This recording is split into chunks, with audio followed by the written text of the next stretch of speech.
Virginia GOP Congressman Dave Brat has also been very tough on illegal immigration. He joins us live.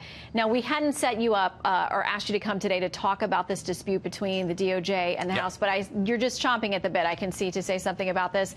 Do you think the Attorney General did not see the letter from Chairman Nunes? And if not, why not? Yeah, I think Nunes is being a little bit charitable there, and Sessions I respect incredibly, but what his answer that he just showed on the clip you just said is the intelligence agencies have determined. Well, the intelligence agencies work underneath the president, and they're co-equal to the Congress, and Congress is Article 1 before Article 2, the president. And so when we ask for documents that are all redacted and marked up with black lines, it's not us asking, it's the American people asking. We're the representatives of the people. So basically what you're hearing from Sessions is the Attorney General and the intelligence agencies don't want to give documents to the American people so that we can run our government of, by, and for the people. And you know the DOJ says they have been providing you guys the documents. I don't know where this is getting crossed, you know, wires here, because they say they've provided documents. They have a center set up there at DOJ where people from either side of the aisle can come and look at hundreds of thousands of pages of documents. Now, the scope memo that launched the entire thing, the Russia investigation, heavily redacted. I know that they say they can't give you that because there's an ongoing criminal investigation, but there's a federal judge who has given them 2 weeks to cough it up. Right. And so there's Article 3, the judiciary. So thank God a judge has stepped in and said, you don't determine the scope, I do. Right. And so the judiciary, why do they get to see the redacted documents when Congress, who has oversight of the executive, doesn't? We're co-equal branches. And again, Congress is number one because we represent the people's interest. And so the people's interest is being dismissed here. OK.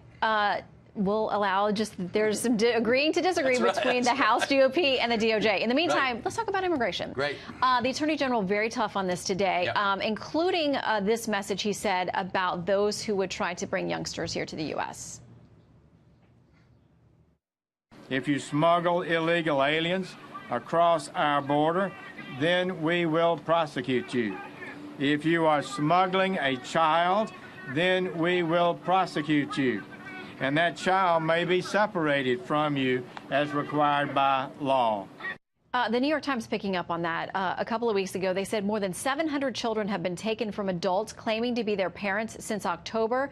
They go on to quote someone saying, the idea of punishing parents who are trying to save their children's lives is fundamentally cruel and un-American. That's Michelle Brane, Director of Migrant Rights and the Justice Program at the Women's Refugee Commission. What do you make of this? Because, listen, the Justice Department says we are doing that in some cases. Yeah, this is exactly why you need to pass the Goodlatte bill, because it's a well-thought-out, rational policy that's systematic and covers all of these bases, right? So the left, we said, OK, we'll give you 700,000 DACA relief. Bring the kids out of the shadows. That's compassionate. Trump even went beyond that. He said, we'll do 2 million.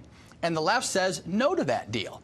Right. And so what we're trying to keep from happening is we want to be compassionate to the people in the shadows. But if we keep showing compassion over and over and over, and we send a signal and put out a green light, hey, keep coming from Honduras, Guatemala, South America, Central America, across the border illegally, right, then you don't have the rule of law anymore. And that we have to be stiff on. Right. So we need to send a very clear signal. And when President Trump first came into office, the border crossings went way down. And then it's only after we've gotten lax, right? Paul Ryan promised us we would pass that Goodlatte bill this year, and that's why this is so important. That will send a signal to the rest of the world. Hey, the United States is a beacon of liberty. We're welcoming. We're compassionate. We used to bring in about 500,000 folks legally, then 1 million, now 1.5 million last year, legally, right? They went through the line, and now folks are coming and claiming refugee status. Some of them have been coached, et cetera. You've got progressive groups working with them. That's been on the news every night for the past weeks. And so Sessions got it right. We need to make a firm announcement that we're going to follow the law.